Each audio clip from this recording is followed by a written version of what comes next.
আসসালামু আলাইকুম রহমতুল্লাহি ওয়া বারাকাতুহু। আজকে আপনাদের সামনে একটি ছোট্ট হাদিস নিয়ে আলোচনা করব ইনশাআল্লাহ। হাদিসটি বিষয় হচ্ছে হাদিসটিকে নিয়ে আসার বিষয় হচ্ছে এটাই যে আমরা যখন জীবন সঙ্গী খুঁজি বা আমাদের জীবনটা আরো সুন্দর হোক এই জন্য আমরা জীবন সঙ্গী খুঁজি। প্রত্যেকটা দিনী ভাই চায় যে আল্লাহ সুবহানাহু ওয়া তাআলা তাকে একটা নেককার স্ত্রী দেন।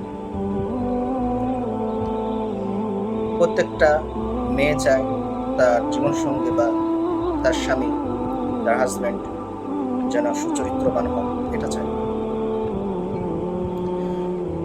প্রত্যেকটা দিনী ভাই, প্রত্যেকটা দিনী বোনদেরকে নিয়ে আপনি তাদেরকে বিবাহ করেন। সে চারটি গুণের মধ্যে একটি গুণ হচ্ছে রাসূল সাল্লাল্লাহু আলাইহি সাল্লাম তিনি বলছেন লিমালিহা, যে নারীকে বা যাকে আপনি জীবন সঙ্গী হিসাবে বেছে নিচ্ছেন তার ধন সম্পদ আছে কিনা, তার ধন সম্পদ আছে কিনা সেটা আপনি দেখে নেন। 2 নাম্বার, ওয়ালি হাসাবিহা, আপনি যে নারীকে বিবাহ করছেন তার বংশ মর্যাদা কেমন সেটা আপনি দেখে নেন।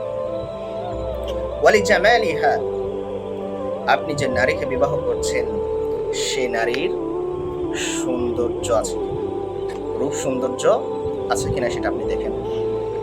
ওয়ালিদিনিহা, রাসূল সাল্লাল্লাহু আলাইহি ওয়াসাল্লাম তিনি বলছেন আপনি যে নারীকে বিবাহ করছেন তার মধ্যে দিনদারিতা আছে কিনা আপনি দেখেন।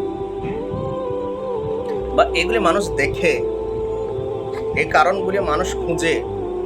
রাসূল সাল্লাল্লাহু আলাইহি ওয়াসাল্লাম তিনি বলছেন একজন নারীকে বিবাহ করার সময় একজন মানুষ সে খুঁজে যে নারীটার মধ্যে কোনো ধন সম্পদ আছে কিনা, ওই নারীর মধ্যে কোনো বংশ মর্যাদা আছে কিনা, ওই নারীর মধ্যে রূপ সৌন্দর্য আছে কিনা, ওই নারীর মধ্যে দিন ধর্ম আছে কিনা। এই চারটে জিনিস, এই চারটে কারণ মানুষ খুঁজে, কিন্তু প্রাধান্য দেয় তারা তিনটে। আমার মধ্যে দিনদারিতা থাকতে পারে, আমার মধ্যে আল্লাহ ভীরুতা থাকতে পারে, মুখে আছে অন্তরে নেই, এই আল্লাহ ভীরুতা দিয়ে কোনো কাজ হবে না। একজন দিনী ভাই যখন সে খুঁজে, কোনো দিনী বোনকে সে খুঁজে যার মধ্যে আল্লাহ ভীরুতা আছে, খুঁজতে গিয়ে সে দেখে যে মুখে আগে বলেছে আমি দিনী বোনকে বিবাহ করব, কিন্তু সে খুঁজতে যেয়ে দেখে লিমা আলিহা, তার ধন সম্পদ নেই, তার বাপের ধন সম্পদ নেই। বলে হাসাবিহা, ওর বাপের বংশ মর্যাদা নেই। বলি জামা আলিহা, তার রূপ সৌন্দর্য নেই। একজন পুরুষ, একজন দিনদার ভাই এটা খুঁজতে থাকে, সে প্রাধান্য দিচ্ছে কোনটা? দিনদারিতা। বলে দিন ইহা, দিন ধর্ম, আল্লাহ ভীতি, ধর্ম ভীরুতা আছে কিনা সেটা স্লোগান আগে দিয়েছে, কিন্তু সে প্রাধান্য দিচ্ছে তিনটে বিষয়ে। এই তিনটে বিষয়ের ওপর প্রাধান্য দেওয়ার জন্য রাসূল সাল্লাল্লাহু আলাইহি ওয়াসাল্লাম তিনি বলছেন যে ফাজফার বিযাতিদ্দিন, রাসূল সাল্লাল্লাহু আলাইহি ওয়াসাল্লাম তিনি বলছেন সুতরাং ধর্ম ভীরুকে প্রাধান্য দিয়ে বিবাহ করো। একজন নারীর, আপনি দিনী ভাই, একজন মুসলিম, আপনি এটা দেখেন, এই কথাটাকে আপনি মেনে নেন। রাসূল সাল্লাল্লাহু আলাইহি ওয়াসাল্লাম আপনাকে বলছেন যে তোমরা যার মধ্যে ধর্মভীরুতা আছে, যার মধ্যে আল্লাহ ভীতি আছে, তাকে তুমি বিবাহ করো। কিন্তু এই জায়গায় সমস্যা, যখন তাকে আমরা দেখতে যাই তার বাপের সম্পদ নেই, এমনকি যে বাড়িতে সে বিবাহ করছে সে বাড়িটা সৌন্দর্য নেই, সুন্দর নয়, সে কোথায় থাকবে, কোথায় বসবে, এটা সে দেখতে যায়। আমি যাকে বিবাহ করছি সে আমাকে বুলেট দেবে কিনা, R15 দেবে কিনা, সে দেখতে যায়। আমি তো বেকার ছেলে, আমার তো কোনো চাকরি নেই, আমার তো কোনো বিজনেস নেই। যদি বাপের যদি ধন সম্পদ যদি না থাকে, তাহলে তো আমাকে ওই মেয়ে নিয়ে পথে বসতে হবে। আমি যেটা ভেবেছিলাম যে এরকমটি করবো, ওই রকমটি করবো, এটা তো হবে না। ওই মেয়ের মধ্যে যদি দিনদারিতা থাকে, তাকে আমরা রিজেক্ট করি, তাকে আমরা বাদ দিয়ে দিই। আরো আমরা দেখতে যাই ওয়ালি হাসাবিহা, ওই মেয়ের মধ্যে বংশ মর্যাদা আছে কিনা, ওর বাপ দাদা কেমন, ওর পূর্বপুরুষরা কেমন ছিল, তাদের সমাজের নাম গাম আছে কিনা, তাদের সে সমাজে সম্মান করে কিনা, এটা সে দেখতে যায়, এটা সে দেখে। কিন্তু সে কিন্তু মুখে আগে বলেছে আমি দিনী বোনকে বিবাহ করতে চাই, দিনদার মেয়েকে বিবাহ করতে চাই, কিন্তু প্রাধান্য দিচ্ছে অন্যান্য বিষয়গুলো। আফসোসের বিষয় এখানে। এরপর রাসূল সাল্লাল্লাহু আলাইহি ওয়াসাল্লাম তিনি বলছেন ওয়ালি জামালিহা, যখন সে পুরুষ বিবাহ করতে যায়, সে প্রাধান্য দেয় নারীটার মধ্যে রূপ সৌন্দর্য আছে কিনা, নারীটা লম্বা না বেঠে,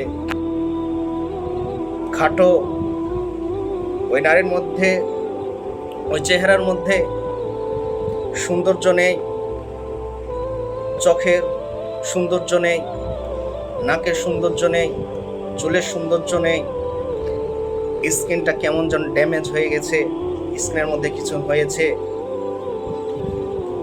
মেয়েটার মধ্যে কোনো সৌন্দর্য নেই, মেয়েটা আর একটু যদি লম্বা হতো তাহলে ভালো হতো। আপনি দেখার সময় এইসবগুলো আপনি সমস্ত কিছু দেখে নেন, তাতে কোনো সমস্যা নেই ভাই, আপনি দেখতে পারেন। কিন্তু দিনের নামে, ইসলামের নামে এইসব দিয়ে আপনি কোনো মতে আপনি বলতে পারেন না।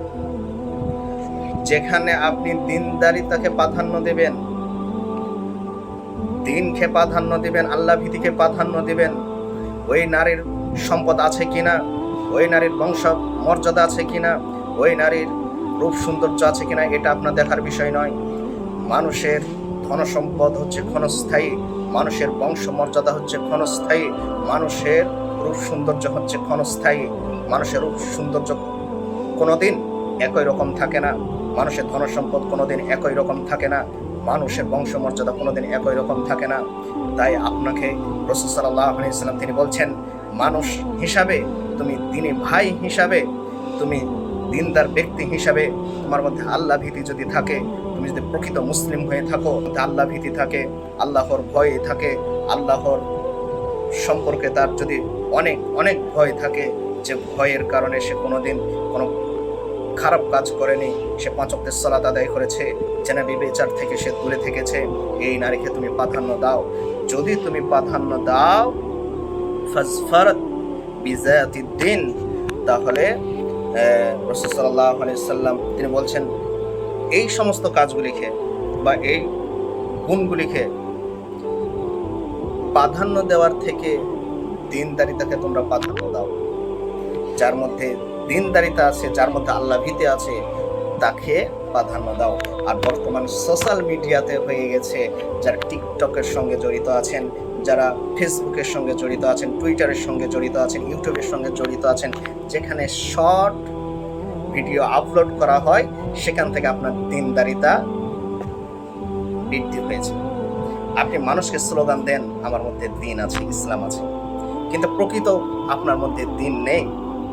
আপনি ততক্ষণ অবধি এখনো উপকৃত হতে পারেননি যতক্ষণ না আপনি কোরআন হাদিস পড়ে নিজেকে উপকৃত করতে পেরেছেন। আপনি শর্ট একটা টিকটক ভিডিও দেখে একজন নারী, একজন মেকআপ, একজন পর্দাশীল মহিলার সে শর্ট ভিডিও দেখে তার স্বামীর সঙ্গে সে সদ্ব্যবহার করছে, দেখাচ্ছে টিকটকের মাধ্যমে, স্বামী তার স্বামীর তার স্ত্রীর কপালে চুম্বন খাচ্ছে, আপনি এই সমস্ত দেখে আপনার দিনদারিতা বেড়ে গেল। আপনার স্ত্রীকে আপনি ভাবছেন আমার স্ত্রীকে আমি বোরখা পরাবো, আমার স্ত্রীকে ভালো কিছু পরাবো, এরকম আমি বাইকে নিয়ে ঘুরবো। আপনি এই সমস্ত ভেবে নিয়ে আপনার দিনদারিতাকে আপনি বাড়িয়ে নিলেন, আর আপনি মনে করছেন আমার মধ্যে প্রকৃত দিনদারিতা আছে। এটা দেখে দিনদারিতা হয় না। রাসূল সাল্লাল্লাহু আলাইহি ওয়াসাল্লাম বলছেন দিন ধর্মের আগে দিন ধর্ম সম্পর্কে জ্ঞান অর্জন করতে হবে, তাহলে আপনি উপকৃত হবেন, জাতিকে উপকৃত করবেন।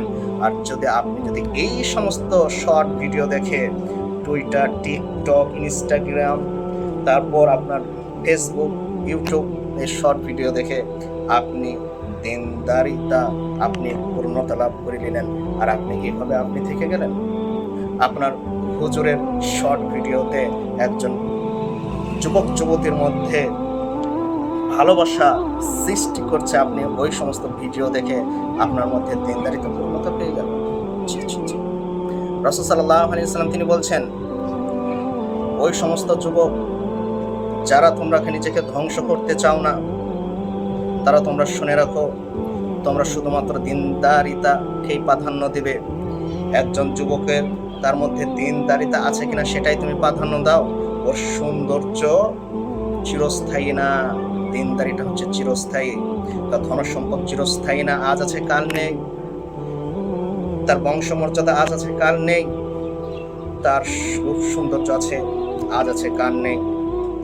এইগুলিকে আপনি প্রাধান্য না দিয়ে তার দিন ধর্মকে প্রাধান্য দেন। যদি আপনি তার দিন ধর্মকে প্রাধান্য দেন, তাহলে আপনি ইহকালে সাকসেস, পরকালে সাকসেস। নচেত আপনি সুনিশ্চিত আপনি ধ্বংস আপনার মধ্যে হবে, আজ হোক আর কাল হোক। আপনি এই হাদিসটি পেয়ে যাবেন সহিহ বুখারী হাদিস নাম্বার 5009 এবং সহিহ মুসলিম হাদিস নাম্বার 1666, নাসাই হাদিস নাম্বার 3230 এবং আবু দাউদ হাদিস নাম্বার 2047, ইবনু মাজাহ হাদিস নাম্বার হচ্ছে 1858। অত্র হাদিসগুলিতে এবং অন্যান্য হাদিসে এই হাদিসটি আলোচনা করা হয়েছে বিশদভাবে। তো আপনি ওই শর্ট ভিডিও দেখে আপনার দিনদারিতাকে প্রাধান্য দিতে পারেন না। আপনি শর্ট ভিডিও দেখে বা শর্ট ভিডিওর ওয়াজ শুনে আপনার স্ত্রীকে ভালোবাসবেন কিংবা তার সঙ্গে ভালো ব্যবহার করবেন, এটা আশা করিয়েন না। আপনি একটা আয়াত, ছোট্ট একটি শব্দ আপনি আগে শিখেন, কোনো বড় আলেম বা বিজ্ঞ আলেমের কাছে যান, তার সঙ্গে লং টাইম আলোচনা করেন, তার কাছ থেকে ইসলামের শিক্ষা গ্রহণ করেন। তারপর আপনি দিন কাকে বলে, ইসলাম কাকে বলে তখন বুঝতে পারবেন। এইসব শর্ট ভিডিও দেখে নিজের মধ্যে আবেগ সৃষ্টি করে আপনি দিনী বোন বা দিনী ভাই, আপনি দিনী স্ত্রী বা দিনী স্বামী খুঁজবেন, এটা হয় না। আপনাকে দিন ইসলাম সম্পর্কে বুঝতে হবে। যদি আপনি সে সম্পর্কে যদি গবেষণা করেন বা সে সম্পর্কে যদি একটু আলোচনা করেন, তাহলে আপনি সঠিক ইসলাম সম্পর্কে বুঝতে পারবেন। নচেত এই শর্ট ভিডিও দেখে আপনি দিনদারিতাকে প্রাধান্য দিতে পারেন। আল্লাহ সুবহানাহু ওয়া তাআলা যেন আমাদেরকে বোঝার